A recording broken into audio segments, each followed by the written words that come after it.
Welcome back, everybody. Ready for another deep dive. Absolutely. Always ready to explore the world of Harry Potter. So today we're jumping into Harry Potter and the Prisoner of Azkaban. Specifically, the beginning, those early chapters of the third book. We'll be looking closely at the book itself, trying to uncover all the little mysteries and events that Rowling uses to set the stage. And there are a lot of them. I mean, right from the start, we're back with Harry, but his summer break isn't exactly a vacation, is it? No, not at all. I mean, he's stuck with the Dursleys again, and they're tiptoeing around him like he's a bomb about to go off. Terrified of anything magic. Oh, absolutely. His school stuff is locked up. They won't even let him say the word Hogwarts. It's like they're trying to pretend he isn't a wizard. Well, they've always tried to do that right, but this time it almost feels like they're in denial. Yeah. And for Harry, I think it just reinforces that feeling of being different, of not belonging. And that isolation is even stronger because Ron and Hermione haven't been writing to him all summer. You'd think his best friends would be in constant contact. Right. But they're not. And that silence just adds to Harry's frustration and loneliness. It's like his connection to the magical world has been cut off. Exactly. And of course, we learn later that there's a reason for their silence. It's connected to the bigger events of the story. But at this point, Harry doesn't know that. So when Hedwig finally does show up with mail, it's a huge deal. It is. 3 packages arrive, and each one kind of hints at what's to come. Oh, like what? Well, first, there's the pocket sneakoscope that Ron sent. You know, it's supposed to whistle and spin when someone untrustworthy is nearby. Yeah, I remember that. Doesn't turn out to be faulty, though. It does, yeah. Ron even admits it might just be a dud. Well, at least he tried. What about the other gifts? Well, Hagrid sends Harry the Monster Book of Monsters, and let me tell you, it lives up to its name. Oh, yeah. It's a literal biting textbook. I always loved that detail. It's brilliant, and I think there's something symbolic about it, too, don't you? Like, it foreshadows all the struggles Harry is about to face.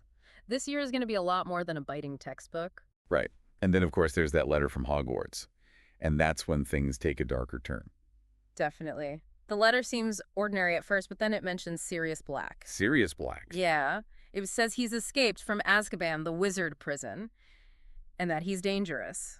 So instead of being excited about the new school year, there's this immediate cloud of fear and uncertainty hanging over everything. Right.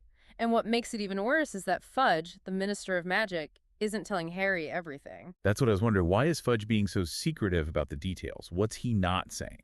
That's the big question, isn't it?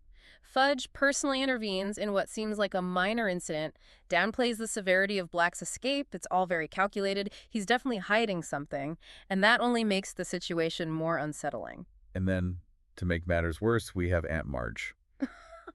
She's just a horrible person. Wait, no, Aunt Marge, she's the worst. Just a caricature of Muggle prejudice and ignorance. Exactly. She pushes Harry to his breaking point, and, well, things get a little out of control. That's an understatement. She literally inflates like a balloon. It's both hilarious and kind of disturbing.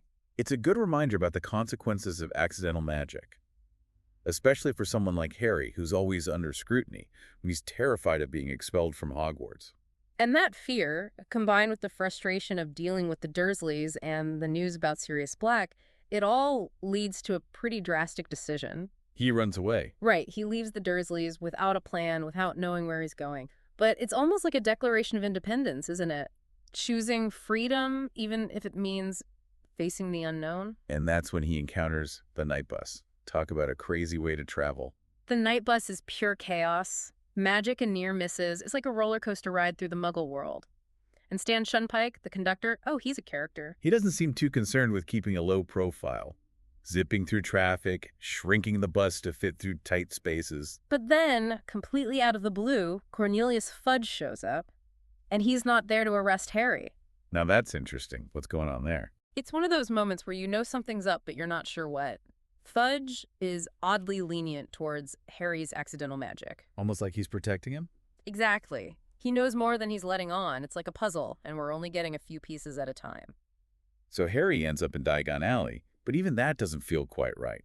There's this tension in the air, a sense of unease that wasn't there before. It's like a shadow has fallen over the wizarding world. Even Flourish and Blots, the bookstore, becomes chaotic when those monster books break loose. Right. It's like a reflection of the bigger situation, the threat of Sirius Black lurking in the background.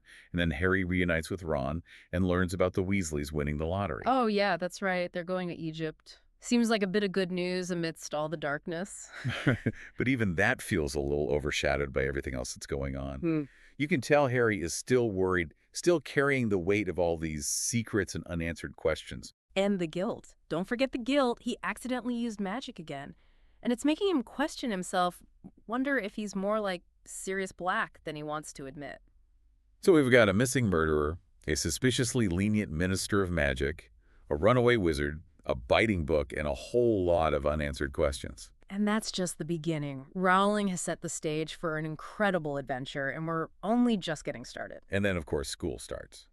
But even Hogwarts doesn't feel quite the same. No, there's definitely a different vibe this year, like a shadow hanging over everything. And then there are the Dementors. I mean, wow. Talk about creepy. Yeah, their presence is definitely unsettling. These soul-sucking guards at Hogwarts, it's a whole new level of security. And Harry, well, he has a pretty intense reaction to them, doesn't he? Oh, yeah. He basically collapses on the train when one gets Yeah. close. And what's even worse is that he relives that night his parents died.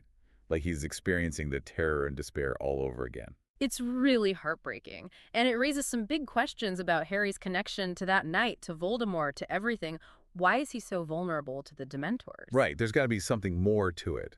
Yeah. It's like his scar is a link to the past, to Voldemort, and the Dementors somehow tap into that. And then we have Professor Lupin, the new Defense Against the Dark Arts teacher.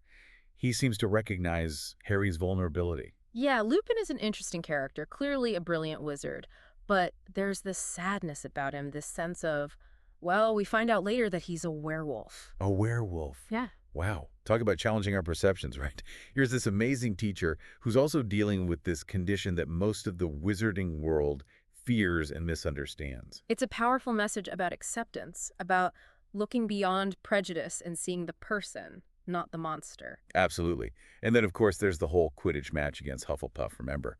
The Dementors show up, and it's a disaster. A complete disaster. Harry falls off his broom, loses the match for Gryffindor, and his Nimbus 2000, it's destroyed. What a crushing defeat. It's not just about losing the match, it's like his confidence is shattered. And this is Harry, the Starseeker. Right. The Dementors, they prey on his fear, on the trauma he's carrying. And then there's the whole mystery surrounding the firebolt. Oh yeah, the new broom. It's like a symbol of hope at first, but then it gets confiscated. McGonagall thinks it might be cursed by Sirius Black, which is understandable given the circumstances. But for Harry, it's another blow, another reminder that danger is everywhere. And then there's the Grim, this spectral black dog that Professor Trelawney keeps seeing. Talk about foreshadowing. Right. The Grim is a classic omen of death in wizarding lore, and it keeps appearing to Harry at these really tense moments. It definitely adds to the suspense. So you've got all this going on. The Dementors, the threat of black, the Grim, everyone's on edge. It's no wonder Harry wants to escape to Hogsmeade. Hogsmeade offers this little bit of freedom, a taste of normalcy amidst all the chaos. But even there, the danger is never far away. We get those glimpses of Sirius Black lurking around the edges, which is pretty chilling. And then there's that scene at the Three Broomsticks. Harry overhears this conversation that changes everything. Oh yeah, the one between Fudge, McGonagall, and Madame Rosmerta. Yeah, that's the one. Harry learns about Black's past, about his supposed betrayal of the Potters, the murder of Peter Pettigrew. It's a lot to process. It is, and it completely reframes our understanding of Sirius Black. Up until this point, he's been this shadowy figure, this escaped convict, but now we're getting a glimpse of his history, his connection to the Potters. And the whole thing with Peter Pettigrew, it just adds another layer of complexity to the story. It makes you wonder, who can you trust? Exactly. And then you have poor Buckbeak. Hagrid's hippogriff gets sentenced to death. Oh man, I forgot about Buckbeak. It's like everything that could go wrong is going wrong. Buckbeak's situation really highlights the injustice, the prejudice that exists in the wizarding world. Yeah, he's condemned without a fair trial just because he's different, because he's misunderstood. And we see Hermione, well, she really steps up in this part of the story. Oh yeah, she's determined to save Buckbeak, even if it means bending the rules a little. A little, she's using a time turner. A time turner, that's right. Talk about a game changer. It's mind-boggling, right? She's literally manipulating time to attend multiple classes. So we've got a missing murderer, a werewolf professor, a hippogriff on death row, a time turner. And it feels like the danger is just escalating. It is, and we're left with so many questions. Will Harry learn to control his fear of the Dementors? Will Buckbeak be saved? And what about Sirius Black? What's the truth? Is he really the villain everyone thinks he is? Rowling has woven such an intricate web of mystery and suspense. I can't wait to see what happens next. Hmm. So many questions. And I gotta say, the answers, they're not what I expected. No, not at all. This is where the story takes some really wild turns. And it all comes back to those little details Rowling planted earlier on. The things that seemed insignificant at the time. Oh, Well, remember the Marauders map? The one Harry's been using for those secret trips to Hogsmeade. Turns out it's way more important than we thought. right. And then there's Scabbers, Uh-huh. Ron's pet rat. Uh-huh. Scabbers. He's not just a rat, is he? Wait, what? Are you serious?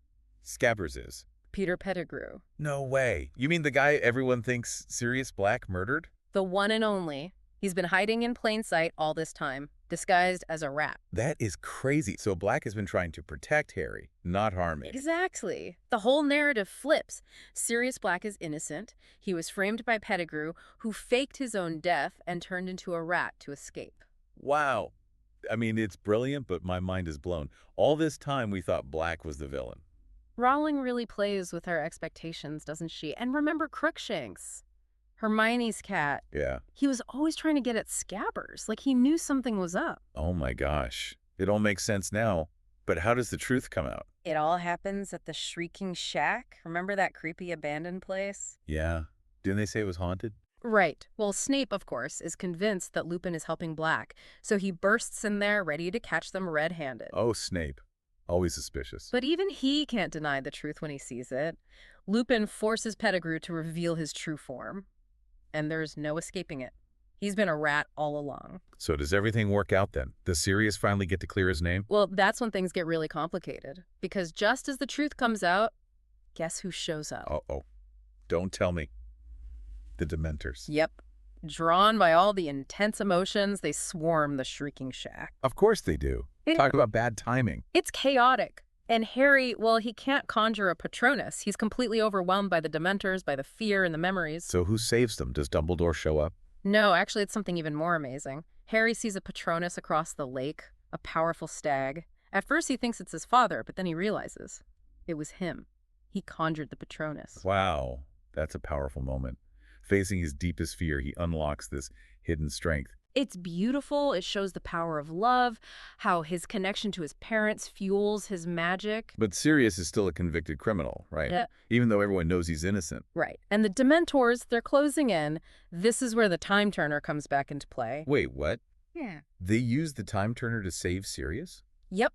Harry and Hermione travel back in time with Buckbeak. They don't change any major events. They just make sure Sirius is able to escape unnoticed. Time travel. I can't even wrap my head around it. It's pretty wild, but it works. Sirius is free, Pettigrew is exposed, Buckbeak is safe, and Harry, well, he's discovered a whole new level of power within himself. What a roller coaster. Yeah. So much happened in just these first few chapters.